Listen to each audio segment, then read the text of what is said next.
Good day. Welcome to the Localization podcast, powered by the Nigerian Local Coalition Accelerator, where we get to explore the power of localization in driving change.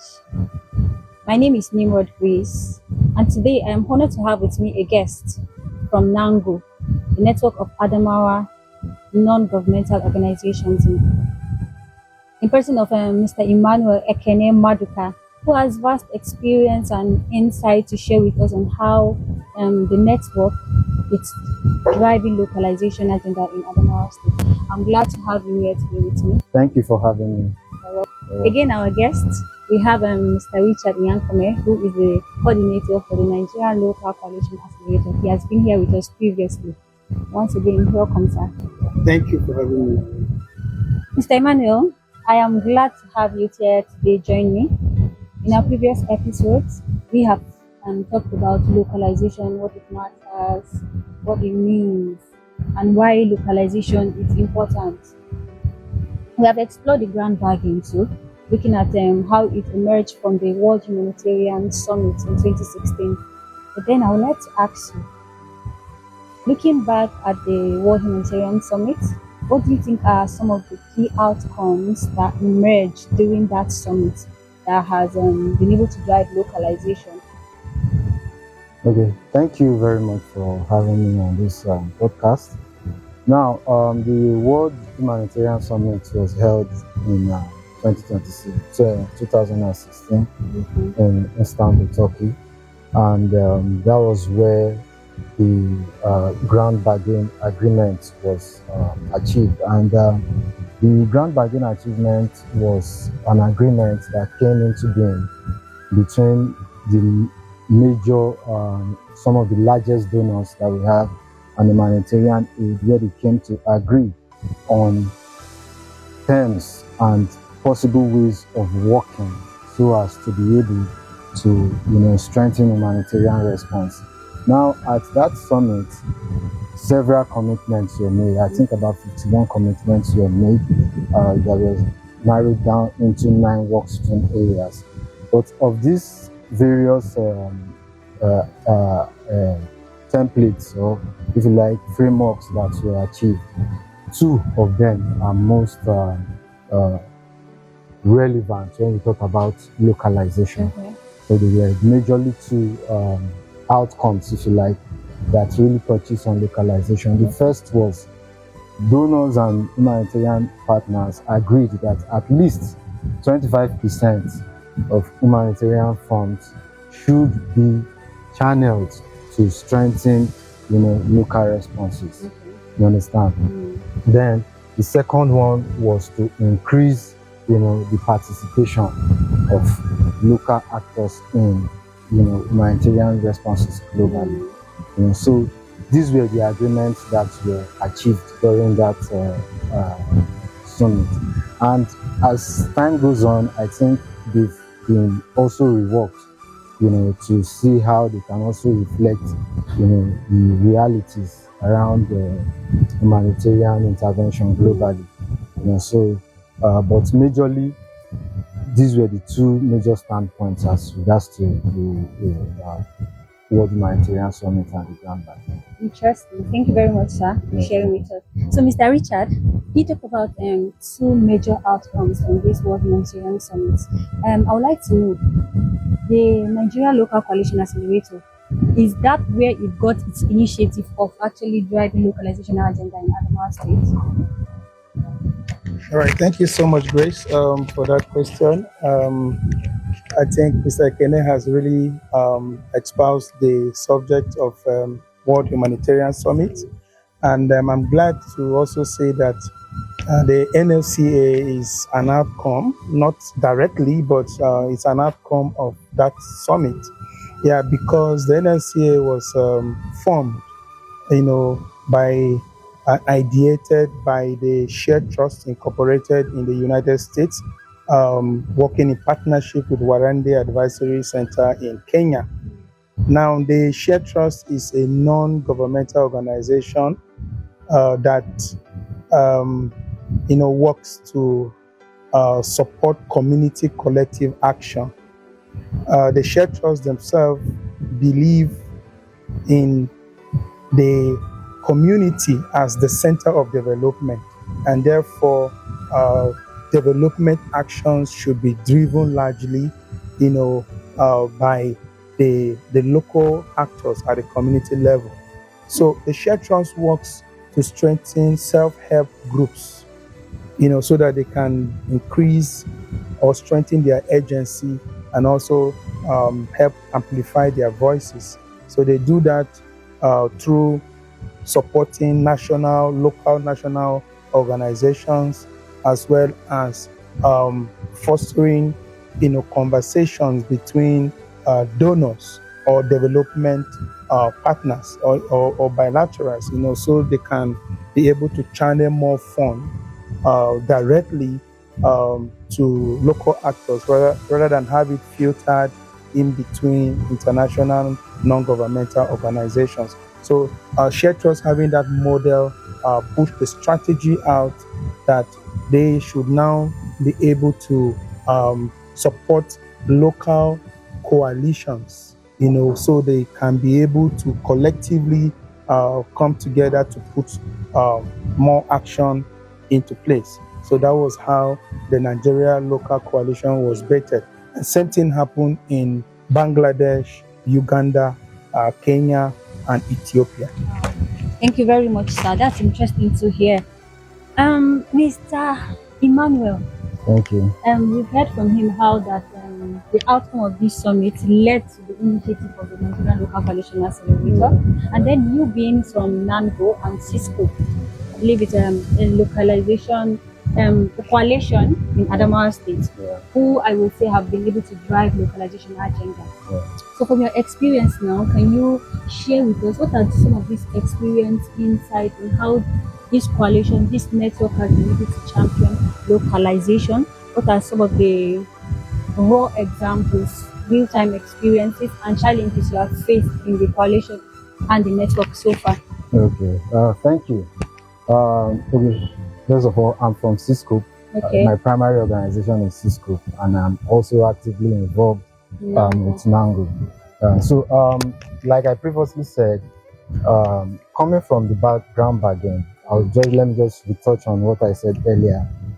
Two of the cardinal points that really touches on localization, as far as the grand bargain was concerned, as I mentioned, was ensuring that donors and humanitarian aid agencies commit at least 25% of funding to strengthen localization, and secondly, to support investments, multi-year investments, in order to build institutional capacities of local actors.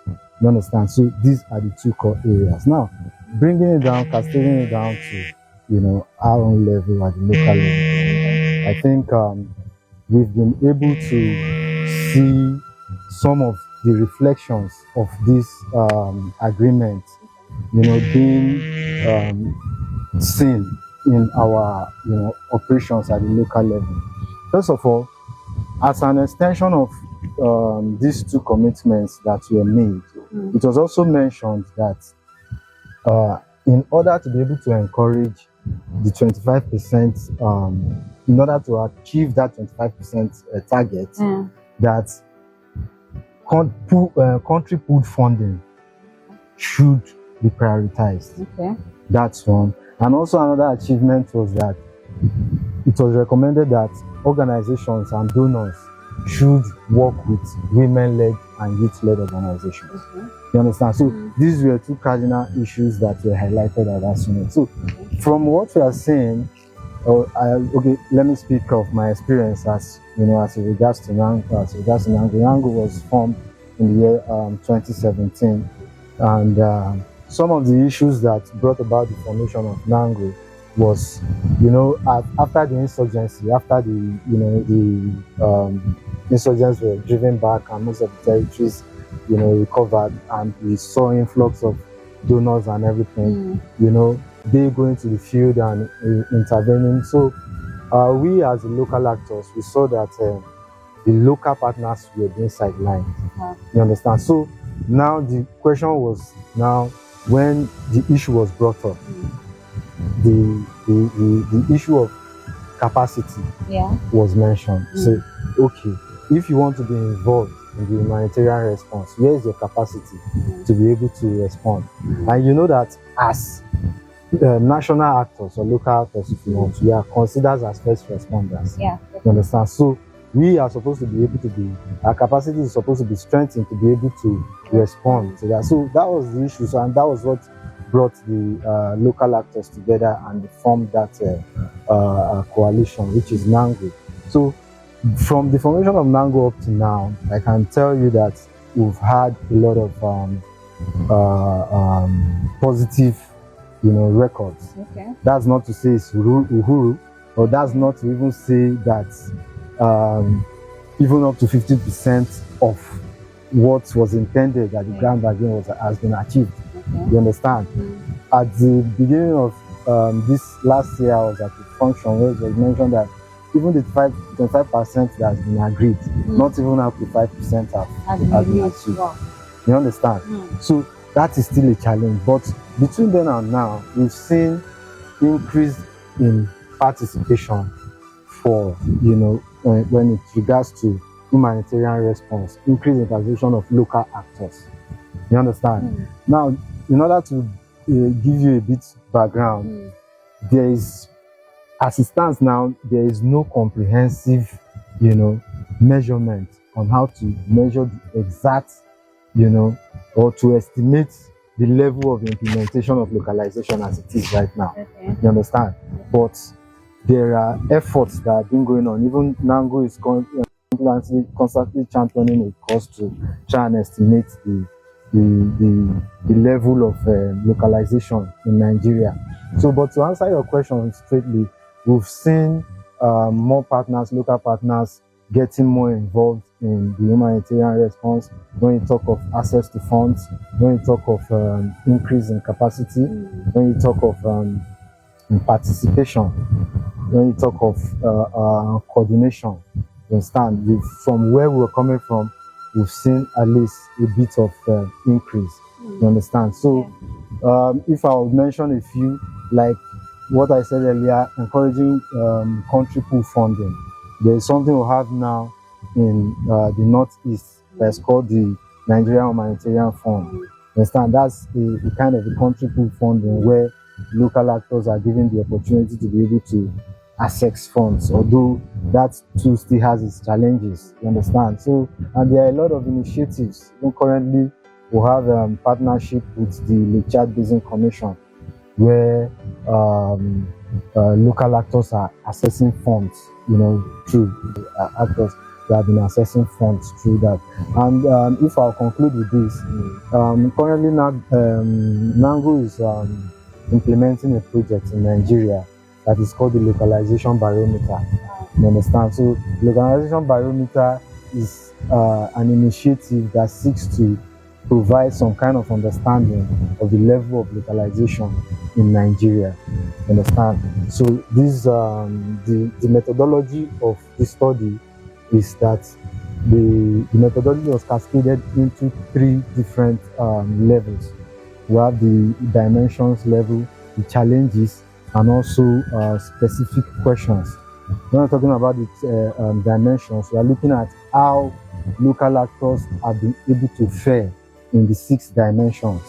When we talk about capacity building, access to funds, participation, coordination, in terms of policy and advocacy. You understand? So these are the areas where we are looking at how local or national actors have been able to so localization is not all about funding, although it's a key aspect of funding. You understand? But other questions involve how are local communities able to influence the aid that is coming to them. You understand? Is the aid, is the needs that is being, that is being drawn, that is being designed, is it reflecting what is obtainable at the local level? You understand? Yes, that's when we talk about participation. When you talk about coordination, how are national actors involved in the coordination of the humanitarian affairs? and also participation and partnership. How are the partnership between the donors or the NGOs, if you like, and local actors? How is the partnership? Is it equitable?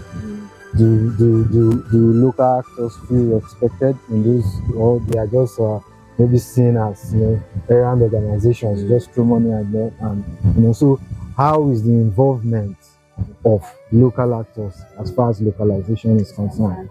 So these are the areas where we've been able to carry out that study. But although the report is yet to be out, but I think when the report comes out, we'll share it with all stakeholders so that you can have This is more a lot. idea. Thank you very much, sir. I see the incredible work that NANGO is doing. Yeah. Well done. Thank you very much, sir. You're welcome. So, Mr. Richard, NANGO now being a network of Adamawa organizations in this Adamawa state, I would like to know, how do this initiative of the Nigerian Local Coalition Accelerator that was created, how do you partner with this network to drive out this localization agenda effectively? Just briefly, you can just tell us how the partnership been, and even you mentioned about the localization forum barometer, and so you can just tell us the partnership, how has the synergy been like with the network?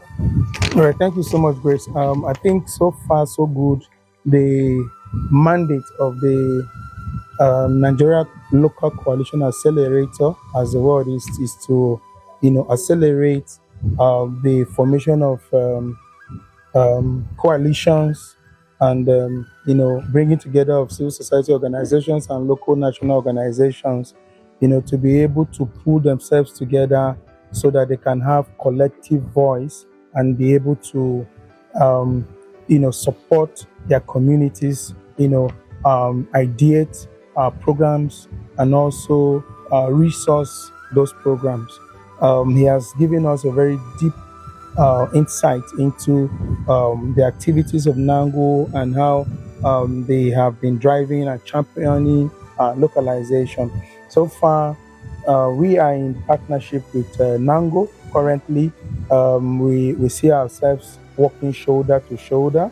NANGO has also included the leadership of the coalition on the barometer localization barometer project steering committee.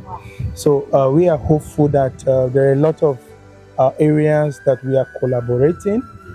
We believe that in no distant time, the results will come out more visibly because there will be more capacity, strengthening and more collective action, between various networks, coalitions, and alliances that exist in Adamawa and beyond. Thank you very much, sir. It has been an incredible conversation with my two guests from NANGO and the Nigerian Local Coalition Accelerator. And we see that localization, it's very important in driving meaningful change. There needs to be a synergy with other bodies. One person cannot fully drive localization agenda. So I am happy to hear the synergy that is going on between the Nigerian Local Coalition and the network for non-government organizations in Adamawa State. Thank you for staying true with us. I would like for you to like, share, and comment on our podcast today. See you next time. I still remain your host, Nimrod Grace. Bye.